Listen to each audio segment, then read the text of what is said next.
Hello everyone, welcome back. Today's story is a collection of Don't Mess with the IT Guy. Story 1. For context, this happened back in the late 90s during the dot-com era. During this period, if you were good at IT, and sometimes if you weren't, employers would be fighting for you and a person could make very good money just by switching jobs or transferring to another city. As an example, from 1997 through 2000, I was able to triple my salary by making strategic moves and relocating across the country. I was working for a small software company in a niche market located just outside Boston. I'd been working for the company for a couple of years when we all learned we'd been bought out by another company based in New Jersey. A couple of weeks after the buyout was announced, the Bobs from the parent company came and interviewed each one of us to determine what our fate would be. I thought I did well, but it was still a nervous month or so until we found out the results. When the inevitable restructuring was announced, I was given the opportunity to transfer to the head office in New Jersey and report directly to the CTO as the manager of network services. The company agreed to pay for my relocation costs if I agreed to work for the company for at least 1 year. This will be important later. I would have a staff of 5 sysadmins and 2 DBAs and be responsible for all of the infrastructure, including the power generation and HVAC plant. Of course, one of the first things I had to do was perform an assessment of all the systems to make sure everything was in order. I found that from a technical perspective, things were just okay. There was definitely room for improvement. But what was in complete disarray was software licensing. They were running an all-Microsoft shop and didn't have any licenses for their server operating systems or databases. Essentially, they were pirating software like Captain Jack Sparrow. Now, it's one thing if little Joey runs a hot copy of Photoshop on his home PC, but it's entirely another thing if a company of this size, in a technical field, is running all pirated software in their data center. I immediately contacted the CTO, who was also a relatively new hire, to let him know what I'd found. We agreed it was a serious issue, and we prepared an agenda item for the next management meeting, with a cost estimate of nearly $100,000 to bring us into compliance. And that was just for the servers. Now, the senior leadership of this company were very rich people who made their money in the construction business and thought that jumping on the dot-com bandwagon was a good idea. They had absolutely zero experience with a large IT infrastructure or in managing knowledge workers. But that could be a whole separate story. We presented the dire state of our compliance and requested the funds to get legal. The request was denied, of course. When you're in IT, you can't just do things like that because if it ever comes out that you're pirating software in a business setting, they'll go after you personally in addition to the company. So as a CYA, the CTO or I would bring up the licensing discrepancies at every management meeting, and we documented it on paper and in email form. The events. Fast forward a few months, and the poor management decisions are starting to surface. The pipe dream of going public is slowly dying, and they've taken to looking for a buyout from another company. The cash burn rate is phenomenal with payroll alone. The company is circling the drain. It comes down that I need to start laying off staff, something I'd never had to do, and let me tell you, it's a gut-wrenching thing. Of course, the people who made the decision want no part of looking those people in the eye during the process, so it fell to me. Soon, I had no more staff, and was doing all the work of keeping the place running myself. I decided it was time for my own exit, but there was that one catch. I was still under contract to work there for a few more months, and they were using that to make me stay. If I left, I'd have to repay them thousands in relocation expenses. So like any enterprising young man, I decided my best course of action was to try to get fired. I told the CTO of my plan. He and I are still great friends, and he tacitly approved my course of action, while he was planning his exit as well. I decided that since I was now the entire IT department, I deserved a bigger office. After everyone had left for the day, I moved all my stuff upstairs where the nice offices were and picked the largest empty one. The next morning arrives and the evil COO walks by and does a double take at me working away in my nice new digs. A few days later, evil COO goes to my boss and tells him that I need to move because they want to consolidate office space with another company they own, and they want my office for the accountant from the construction company. I drop an ultimatum. Tell him if I take my stuff out of this office, it's going to my car. I quickly start work on lining up a new job and type up a resignation letter to have on hand. This lasts for another 2 weeks or so. Evil COO again approaches my boss with an order of, no, really, he's got to move out of that office. My boss advises him against this course of action, but he persists despite the warning. CTO walks into my office and informs me of evil COO's demand, So I print out my letter and walk into his office, without knocking, slide my resignation letter on his desk, and walk out. The look on his face was priceless. You'd need a shovel to scrape his jaw off the desk. I'd already packed most of my things, so I grab the box and walk out the door. The end. Oh, no, my friends, this is only the beginning. The revenge. When payday comes around, I call to inquire about my last paycheck. Evil COO tells me they're withholding it as compensation for the relocation expenses. I inform him that it's illegal to do that. They can sue me for the expenses if they want, but by law they have to pay my wages. He again refuses, and I drop ultimatum number 2. Either you cut me a check now, or when we hang up I'm going to make 2 phone calls, and you're not going to like what happens. He said, do what you gotta do. Okay, but don't say I didn't warn you. I also found out when I asked for Cobra that they'd been deducting health insurance from my paychecks, but had never set me up with a policy, so I'd been paying for exactly nothing all those months. Call number 1 was to the New Jersey State Labor Board to report the non-payment of wages. Call number 2 was to the Software Publishers Association, which at the time represented a number of companies, including Microsoft, in licensing disputes. I provided them with documentation of all their systems, the state of their licensing noncompliance, and offered to testify at any depositions or trials that may be required. I also warned my CTO buddy that this was in process and to get ready for the coming storm. The labor board hearing came about, and we went before the arbitrator. The HR lady smugly provided the signed agreement regarding the moving expenses, which I had included in my filing anyway, thinking that would be her silver bullet. After they made their case, I argued that because I had been offered the position of manager of network services, but had to lay off my whole staff, I was no longer a manager, and thus they'd breached their part of the agreement. The arbitrator agreed.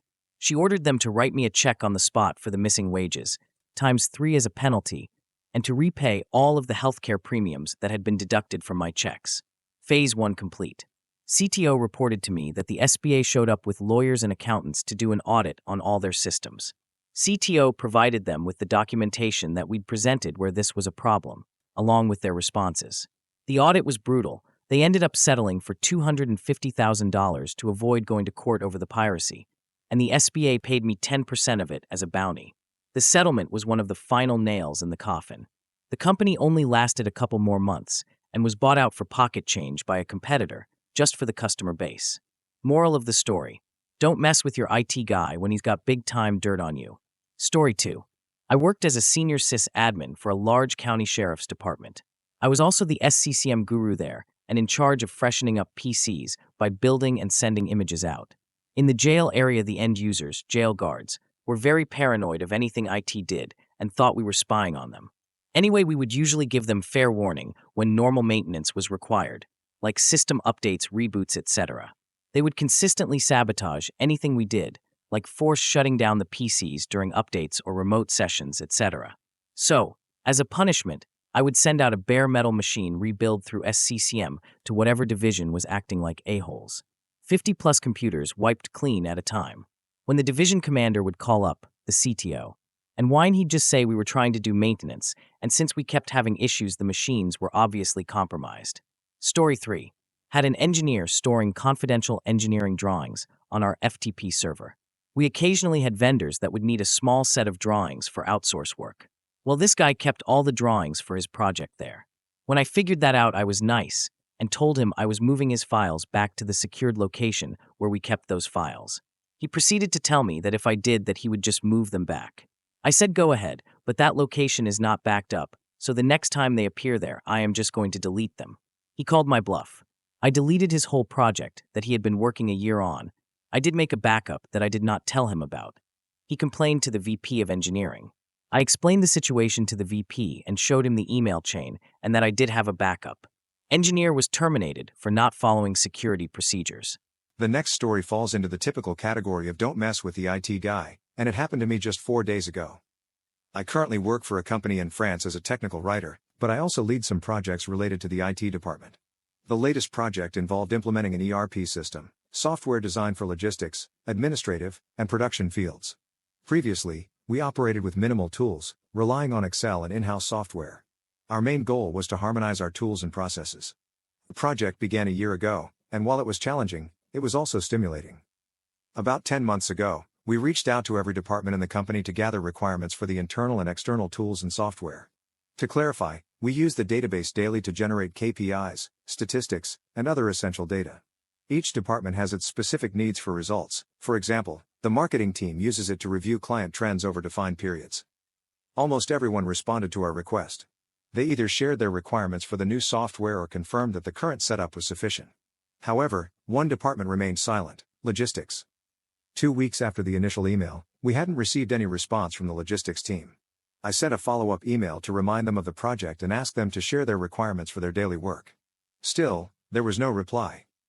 3 weeks later, we had already completed around 30% of the work on the project. I sent another email to the logistics team, clearly stating that if we didn't receive a response within the next 2 weeks, we would assume they had no specific needs and would proceed accordingly. Guess what? No response. At this point in the story, I need to clarify something. Every email I sent was addressed to the head of logistics, while my boss, head of IT, and the project manager were CC'd. Anyway, let's skip ahead to last week. To minimize the impact on the company, we decided to carry out the migration over the weekend, specifically on Sunday, since only a few people would be working that day, handling urgent calls only. We completed the work, installing the ERP, training everyone on how to use it, running countless tests, and even simulating various scenarios. We converted every request, including those for logistics, and the ERP worked as intended. For those who've been involved in a migration project, you'll understand how stressful it is and how miraculous it feels when everything works perfectly in a live production environment on the first try. Then came Monday. We received a ticket from a logistics operator stating they didn't understand why none of their requests were working anymore. The ticket was marked with a critical status, meaning their entire department was unable to operate. Initially, we were surprised, but the real shock came shortly after, when the head of logistics sent an email demanding that we fix the issue ASAP. Here's where things got interesting. When I saw his name and the word requests, I immediately connected the dots and found my old emails to him. On top of that, my boss reminded me that he had informed the head of logistics via Microsoft Teams on Sunday that the requests were completed and provided the location to download them. I had the distinct pleasure of handling this ticket, and I replied to his email. Dear X, head of logistics. I'm a bit surprised by your request at this point. As you can see in the attached emails, I contacted you 3 times previously to ask if you had any specific requirements regarding the requests your department uses. However, you never responded. As stated in my final email, we assumed you had no specific needs. Additionally, my boss, informed you yesterday via Teams that the requests had been completed and provided you with the location to access them. I've attached the requests here as well, so your team can resume operations as expected. Please feel free to share your feedback, letting us know if everything is working correctly or if you encounter any issues. Best regards. Z. Me. 5 minutes after sending the email, the ticket was marked as resolved on its own. I wonder why. Oh, and this story doesn't end with that ticket, which is why I'm writing this 4 days later. It seems the head of logistics secretly CC'd the president of our company on his email. We didn't realize this at first when we sent our response. However, later that afternoon, the president himself sent an email with the following words. Do you withhold information? You know how much we despise that kind of behavior. I expect a significant change in your mindset. You are also well aware that the company already has various experienced professionals, including those in the logistics field. Z. My apologies to the team. Yesterday, HR sent out a company-wide email promoting the new ERP system, but it included an additional paragraph about the importance of communication. I hope someone took the time to read that message carefully. In short, stop messing with the IT department. We do our best to provide you with a seamless experience with your hardware and software, even when it's challenging or entirely new. So when you encounter a problem, or if the IT team asks you for something, don't delay, act promptly. Story 3. This reminds me of a time when a player on a Minecraft server I managed threatened to DDoS our server unless we gave him free items. Naturally, we instantly banned him. To our surprise, the subsequent DDoS attack was large enough to disrupt the entire data center where our machine was co-located. The data center staff were not happy. To mitigate the attack, I changed the server's A record to point to the last known IP address of the player. Surprisingly, this actually worked.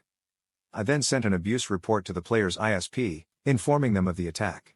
This generated a ticket in their system, which resulted in a generic abuse notification being sent to the account holder.